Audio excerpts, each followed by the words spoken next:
Hello everyone, मैं हूं doctor Atul Mahajan. I am a consultant orthopaedics and sports surgeon. दोस्तों, आज हम बात करने वाले हैं कोरोना वायरस कोविड पैंडमिक के माहौल में डिफरेंट बोन और जॉइंट प्रॉब्लम्स जो पेशेंट्स को हो रही हैं। और जैसे जैसे दिन हफ्ते महीने बीत रहे हैं, ये प्रॉब्लम्स कहीं ना कहीं इंक्रीजिंग ट्रेंड शो कर रही हैं। तो क्यों हो रही हैं इतनी प्रॉब्लम्स, क्या रीजंस हैं, क्या रिस्क फैक्टर्स हैं, और इन सब प्रॉब्लम से बचने के लिए आप लोग क्या कर सकते हैं, तो उसके लिए क्या प्रिवेंटिव मेजर्स हैं, क्या ट्रीटमेंट मोडालिटीज़ हैं, उसी के बारे में आज डिस्कस करेंगे। बहुत सी टिप्स हैं, बहुत सी ट्रिक्स हैं, एंड तक बने रहिएगा।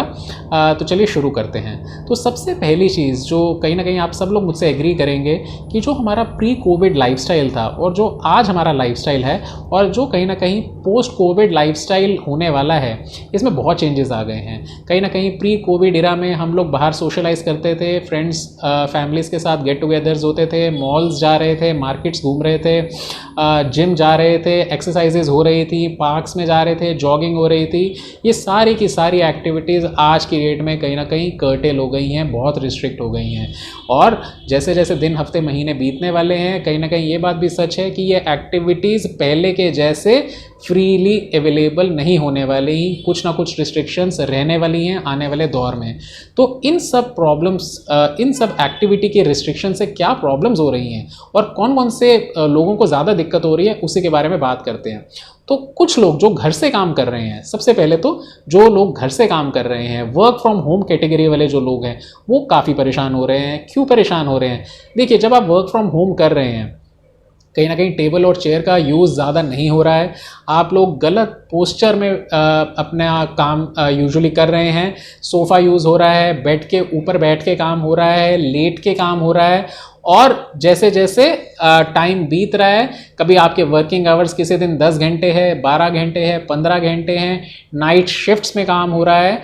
तो जब आप कहीं ना कहीं एक पोजीशन में ज़्यादा लंबी टाइम के लिए बैठते हैं और बीच में जब आप उस चीज़ के लिए ब्रेक नहीं ले रहे हैं, तो आपकी जो जॉइंट्स हैं, आपकी जो मसल्स हैं, उसकी जो ब्लड सप्लाई है वो कहीं ना कहीं अफेक्ट होती है। और कहीं ना कहीं उसकी वजह से लोगों को मसल के अंदर क्रैम्प्स आ सकते हैं, लोगों को बैक पेन हो रही है, बिकॉज आपकी जो पीछे की बैक मसल्स हैं वो कहीं ना कहीं स्पैज़म में जा रही हैं, आपको नेक पेन हो रहा है, आपके नी पेन उठ रहे हैं, जॉइंट में पेन्स आ रहे हैं। तो ये एक कैटेगरी के पेशेंट्स हैं। दूसरे लोग जो ज़्यादा अफेक्टेड हैं वो हैं हमारी कहीं ना कहीं घर की लेडीज़, और कहीं ना कहीं वो लोग जो घर पे ज़्यादा काम पहले नहीं कर रहे थे, लेकिन because of non availability of helps at home, आप ऐसी एक्टिविटीज़ कर रहे हैं जिसके अंदर आपको आगे या तो ज़्यादा झुकना पड़ रहा है, फॉरवर्ड बेंडिंग बहुत ज़्यादा हो रही है, और घर पे होते हुए आप कभी कभी कुछ भारी सामान भी उठा रहे हैं। अब ये सारी प्रॉब्लम्स की वजह से सारा का सारा जो एक्सर्शन है वो कहीं ना कहीं आपकी स्पाइन पे आता है, और उसकी वजह से लोगों को बैक पेन शुरू हो गई हैं, लोगों को नेक पेन्स हो रही हैं, लोगों की काफ्स में पेन आ रहा है। Then there is an another category of patients, वो लोग जिनको जॉइंट प्रॉब्लम्स पहले से ही थी। अगर आपके जॉइंट आर्थराइटिक हैं तो ऐसे पेशेंट्स को यूजुअली दर्द होने के चांसेस बहुत ज़्यादा होते हैं, सूजन आने के, अकड़न आने के, आपकी मूवमेंट्स रिस्ट्रिक्ट हो सकती हैं। तो पेशेंट्स कहीं ना कहीं अपने डॉक्टर से सुपरवाइज नहीं करवा पा रहे ट्रीटमेंट, बिकॉज विजिट्स काफ़ी कम हो गई हैं। फिजियोथेरेपी सेशंस जो लोग ले रहे थे, उनके फिजियोथेरेपी सेशंस कर्टेल हो गए हैं। आपकी जो मेडिसिन थी कहीं ना कहीं वो अनसुपरवाइज्ड हैं, और बिकॉज ऑफ इनएक्टिविटी आपकी जो मसल्स और जॉइंट की जो ब्लड सप्लाई है वो इफेक्ट हो रही है।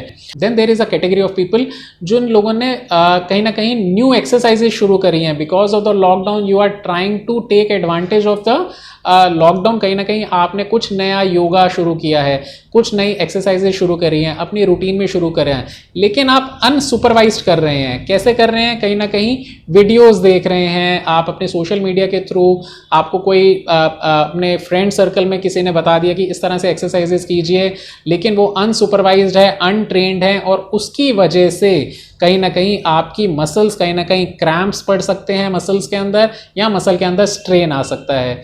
तो ये बहुत सारे रीजंस हैं जिनकी वजह से आजकल हम लोगों को ये देखने को मिल रहा है कि जो हमारे पेशेंट्स हैं वो ओवर यूज इंजरी हो रही है, कहीं ना कहीं रिपीटेटिव एक्शन हो रहा है, मसल्स के अंदर स्ट्रेन आ रहा है, मसल के अंदर क्रैम्प्स आ रहे हैं। तो इन सारी प्रॉब्लम से कैसे बचना है, क्या करना है कि ये वाली प्रॉब्लम्स हमें ज़्यादा ना हो?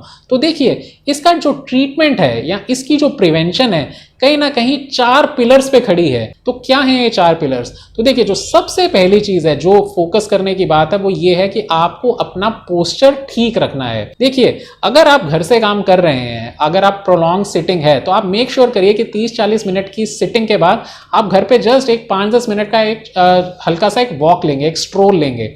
उसके साथ कहीं ना कहीं आप अगर सिटिंग कर रहे हैं तो ट्राई कीजिए कि कहीं ना कहीं आप टेबल और चेयर का यूज करें। अगर आप टेबल और चेयर का यूज नहीं कर पा रहे हैं तो आपकी जो सिटिंग है, आप बैक सपोर्ट का बिल्कुल यूज करने की कोशिश कीजिए। अगर आप सोफा पे या बेड पे भी बैठते हैं तो आप ट्राई करिए कि आप एक बैक सपोर्ट की यूज करेंगे।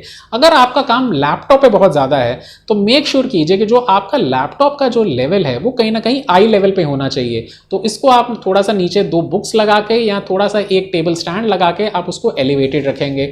मेक श्योर कीजिए कि आपकी गर्दन बहुत ज्यादा फॉरवर्ड बेंड ना करे, बिकॉज जब आपकी गर्दन फॉरवर्ड बेंड करती है तो सारा का सारा जो इसका प्रेशर है, एक्सर्शन है, वो कहीं ना कहीं आपकी सर्वाइकल स्पाइन पे आता है। इसमें एक चीज और हम लोग पेशेंट को एडवाइस करते हैं कि अगर पॉसिबल होता है तो आप कीबोर्ड और माउस का ज्यादा से ज्यादा यूज करने की कोशिश करिए।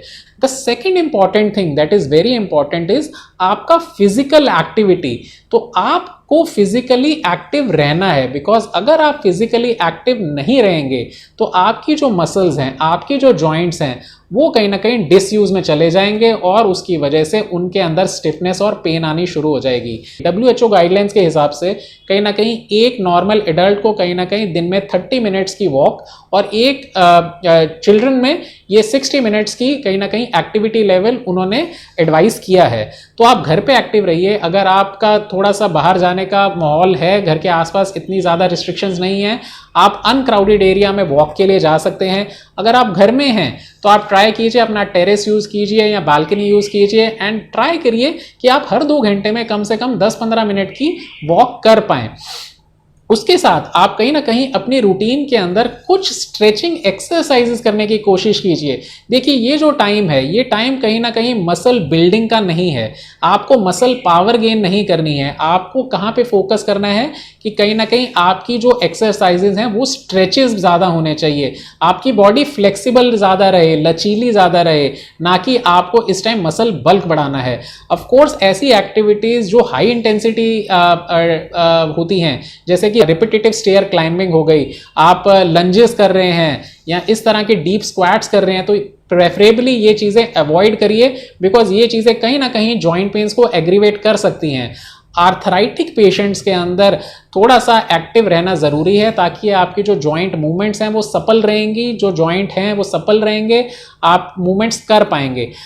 इसके साथ बहुत ज़रूरी चीज़ है, जो तीसरी चीज़ है, अगेन आप ओवरवेट नहीं हो सकते। आपको अपना वेट का ख्याल रखना है। देखिए, इस बात को इस तरह से समझिए कि अगर आप 1 kg वेट गेन करते हैं तो कहीं ना कहीं आपके वेट बेयरिंग जॉइंट्स जो हैं, चाहे वो आपका हिप जॉइंट है, चाहे वो आपका नी जॉइंट है या वो आपका एंकल जॉइंट है, वो 1 kg weight gain acts like अ 4 kg वेट गेन। तो कहीं ना कहीं आपको अपना वेट इंक्रीज नहीं होने देना है। उसके साथ आप बिलीव करें कि अगर आर्थराइटिक पेशेंट्स हैं, जिन पेशेंट्स को कहीं ना कहीं जॉइंट पेन्स हैं, आप अगर अपना वेट कहीं ना कहीं 10% कम करते हैं तो आपकी जो आर्थराइटिक पेन है वो कहीं ना कहीं 50% तक कम हो सकती है। तो वेट लॉस का एक बहुत इंपॉर्टेंट कंपोनेंट है हमारे इस माहौल में। आपने वेट अपना बढ़ने नहीं देना है, अपना बैलेंस डाइट खानी है, आपने जंक फूड अवॉइड करने हैं, फ्राइड फूड अवॉइड करने हैं। ये हॉलो कैलोरीज होती हैं, कहीं ना कहीं आपकी बोन्स को हॉलो बनाती हैं, आपको फ्रैक्चर्स का, पेन्स का रिस्क बढ़ जाएगा। आपने अपनी डाइट के अंदर फ्रूट्स ज़्यादा लेने हैं, वेजिटेबल ज़्यादा लेने हैं, विटामिन डी रिच डाइट रखिए, विटामिन सी, आपकी चेरीज हो गई, ब्रोकली हो गई, कॉलीफ्लावर हो गया, केल हो गया, ये ऑरेंजेस हो गए, कीवी हो गया, ये वाली डाइट ज़्यादा लेनी है। क्यों लेनी है? आपकी इम्यूनिटी भी बढ़ेगी और आपकी जो कोलेजन की जो फॉर्मेशन होती है वो बढ़ती है, आपकी मसल्स और जॉइंट स्ट्रांग बनेंगे। इसके साथ पानी ज़्यादा लेना है। जब आप पानी लेते हो आपके जो जॉइंट्स हैं वो हाइड्रेटेड रहते हैं। अगर आप डिहाइड्रेटेड रहेंगे, आपका जो पेन का थ्रेशोल्ड है वो कम हो जाता है, तो आपको ज़्यादा फील होगी पेन। और इसके साथ जो इंपॉर्टेंट चीज़ है, आपने अपनी जो स्लीप हैबिट्स हैं, जो आपकी जो डेली रूटीन है, उसको ठीक रखना बहुत ज़रूरी है। आप टाइम से उठेंगे, टाइम से अपना ब्रेकफास्ट, लंच एंड डिनर करेंगे, एक्टिव रहेंगे और टाइम से सोएंगे। क्यों सोना है टाइम पे? क्या कर रहे हैं हम लोग क्या कर रहे हैं? हम रात को काम कर रहे हैं, 4-4 घंटे की स्लीप ले रहे हैं, हम दिन में सो रहे हैं और कहीं ना कहीं क्या कर रहे हैं, नाइट टाइम में बिंज वॉचिंग कर रहे हैं। बट इसका क्या डिसएडवांटेज है? अगेन साइंटिफिक बेसिस है। देखिए, जब आप सोते हैं तो आपकी बॉडी के अंदर इन्फ्लेमेटरी जो मार्कर्स हैं वो कहीं ना कहीं कम हो जाते हैं। तो जो पेशेंट, जो आर्थराइटिक पेशेंट है, जॉइंट पेन्स हैं, जब आप पेशेंट वो सोते हैं कहीं ना कहीं उनकी इन्फ्लेमेशन कम होने के चांसेस ज़्यादा होते हैं। तो दिन में 6 से 8 घंटे की नींद रात को बहुत ज़रूरी है। ऑफ कोर्स इन सारी प्रिकॉशंस के साथ कहीं ना कहीं जो हमारे वो पेशेंट्स हैं जो आर्थराइटिक पेशेंट्स हैं, देखिए सबसे ज़्यादा परेशानी कहीं ना कहीं जॉइंट वाले पेशेंट्स को हो रही है, बिकॉज आप डॉक्टर से कहीं ना कहीं मिल नहीं पा रहे हैं, ट्रीटमेंट थोड़े अनसुपरवाइज हो गया है। लेकिन बिलीव करिए, आप अपने लोकल डॉक्टर से या जो भी आपके ऑर्थोपेडिक डॉक्टर्स हैं जो आपका ट्रीटमेंट सुपरवाइज कर रहे हैं उनसे कांटेक्ट में रहिए। कहीं ना कहीं वो टेली कंसल्टेशन के माध्यम से या कहीं ना कहीं आपको अपने फिक्स्ड अपॉइंटमेंट्स के माध्यम से आपको वो हमेशा आपके ट्रीटमेंट में गाइड करने में हेल्प करेंगे। बिकॉज इस टाइम में, इस माहौल में आप मेक श्योर करिए कि आप जो भी ट्रीटमेंट ले रहे हैं वो सुपरवाइज्ड रहे। इस दौरान आपकी ये जो बीमारी है ये बढ़नी नहीं चाहिए, प्रोग्रेस नहीं होनी चाहिए। तो देखिए, जो आज हमने इस बारे में डिस्कस किया कि क्या क्या जॉइंट प्रॉब्लम्स हो रही हैं और इनसे बचने के लिए आप लोग क्या क्या प्रिकॉशंस ले सकते हैं। अगर आपको ये वीडियो अच्छा लगा तो प्लीज़ लाइक कीजिए, शेयर कीजिए ये वीडियो ताकि ज़्यादा से ज़्यादा लोग इस वीडियो का फ़ायदा उठा सकें, और हमारे चैनल को सब्सक्राइब कीजिए ताकि हम लोग आपके लिए ऐसे ही अच्छा कंटेंट क्रिएट करते रहें। Thank you very much.